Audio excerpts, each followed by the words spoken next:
Hey, what's up, YouTube? What's up, YouTube? We can all unanimously agree that it is hard to defend Donald Trump. It is hard for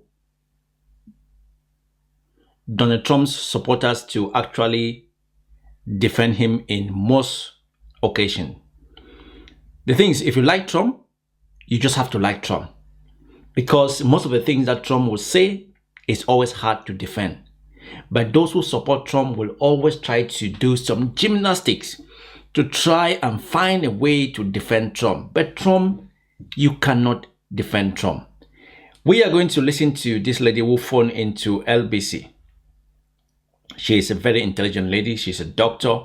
And she's going to try and defend Trump. But guess what? She will quit on air.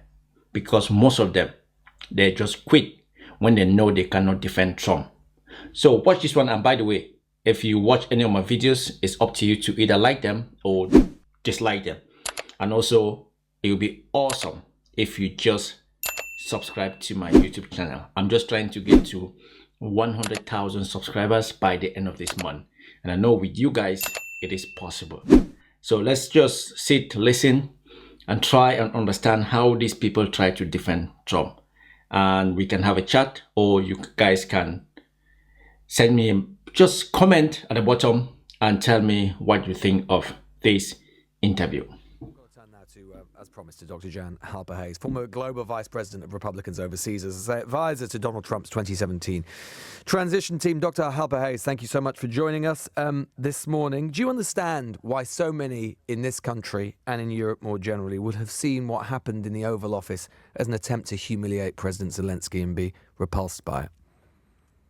Well, if they watched all 53 minutes, then I don't think they would have that feeling. If they saw clips of it, which of course will be clips of J.D. Vance and Trump being very angry with Zelensky, then of course they would come to that.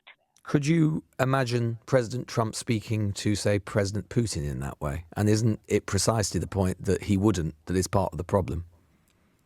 Well, if President Putin pushed him the way Zelensky pushed Trump, What did bet. Zelensky do? What did he do that was so egregious in your view? Well, one is that he started litigating the 2014. He said, I don't want a ceasefire. He said he wants peace repeatedly. He just doesn't want it on Russia's terms, which you'll understand because Russia invaded his country. But he said, I don't want a ceasefire.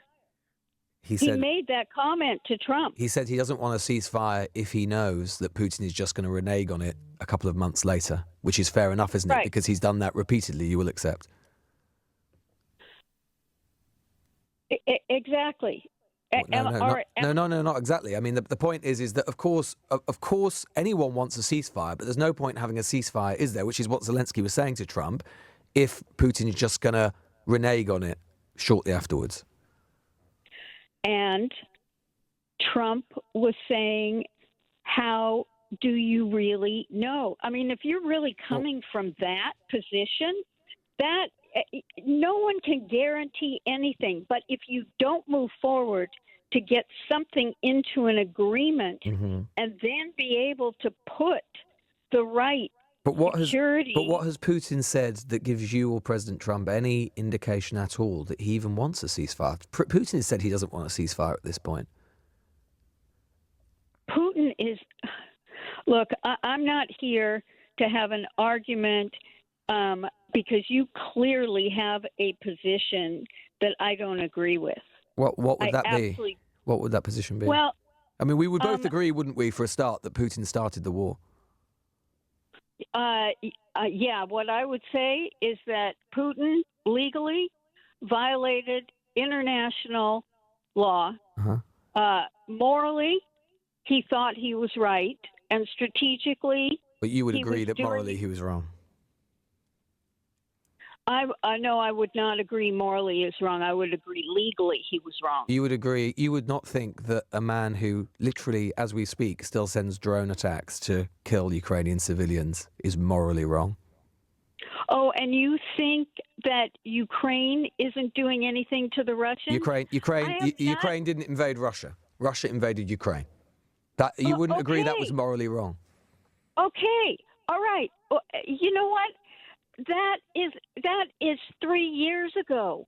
Right. So if we were sat in Trump, 1942, would you have been on the radio going, "Look, don't worry about it. Hitler invaded Poland 3 years ago"? You know what? I didn't sign on for this hypothetical discussion. It's not hypothetical. I'm just trying to tease out the logic of what you're saying, Dr. Halper-Hayes. One is that James Baker and Thatcher and Mitterrand and Kohl, etc., had promised that NATO would not move 1 inch eastward, and that was violated.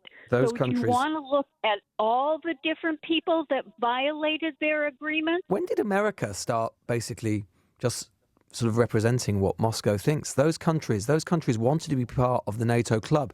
Your club. Are you saying that they should never have been allowed to exercise their democratic and sovereign rights as nations and join that club? Oh, God. You know what?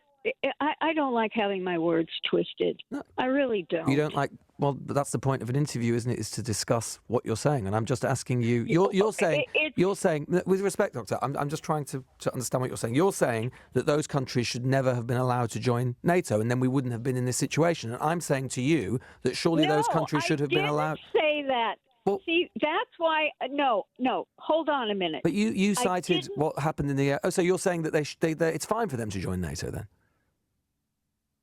I didn't say any of those things, and I don't like when someone tries to give words and interpret without understanding. I'm done. Okay. I'm off. I don't like you. Okay. Well, that's fine, Dr. Halper-Hayes. Maybe some of the listeners won't like you, but that's fine. I'm entirely indifferent to that. I'm very grateful for your time. Dr. Jan Halper-Hayes there, former Global Vice President of Republicans overseas. Apparently, I'm not going to be on her Christmas card list. Maybe I will be with Oliver in Harlesden, though. Oliver. She is a doctor, no doubt. She is very, very intelligent. But she, in a way, did not even know what she was talking about. You are trying to tell us that Russia invaded Ukraine 3 years ago, and then we should just forget about it.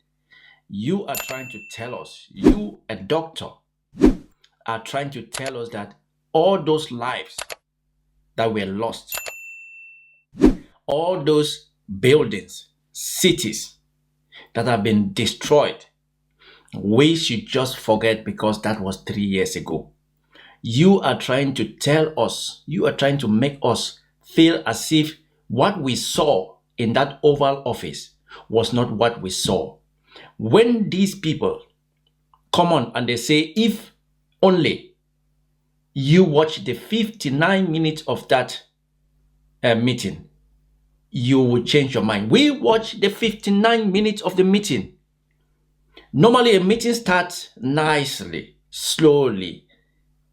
And then as the meeting keeps going on, that is where things can either be agreed or disagreed. It doesn't matter when the disagreement started. So let's say the disagreement started in the 45 minutes. What happened? The meeting was just cut abruptly. Food that was prepared for the Ukrainian delegation was left cold because the Ukrainians were ushered out of the White House. These people are really intelligent, but they sometimes...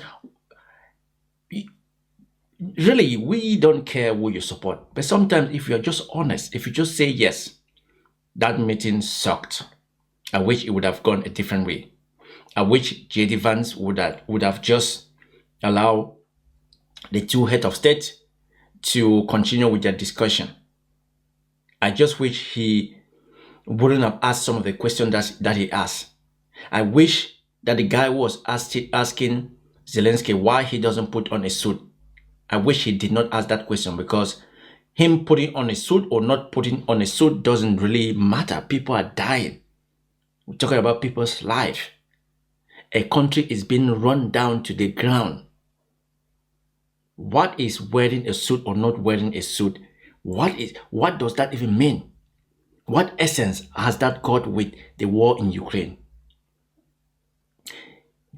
Trump's people, those who are die-hard Trump fanatic, will try by all possible means to whitewash what our eyes have seen, which in a way is sickening and is just us human being wicked. She's a doctor and she had to. That's what happened. When people like that are caught up, they quit. They quit. Just like that meeting in the Oval Office was cut abruptly. So many times it happens when journalists ask Trump a question. When he doesn't like the question, he insults and then he quits. That is just... Anyway, what do you think, guys? What do you think of the? What do you think about the line of questioning? Did she quit? And what she was saying was it bullshit? Because clearly it was bullshit. It's bullshit. I just hope that Ukraine can win this war. Once you attack somebody in their house, they have the right to win. They have the right to win. I know, people. Tell me what you think. See you guys on the next one. Stay safe. Be good. Have some empathy to those who are suffering. It doesn't cost you anything. See you guys on the next reaction video. See you guys on my next video. Stay safe. Go out and be the person you want to be. This life is one. It happened one time. Just love your family and be true to yourself. Peace out.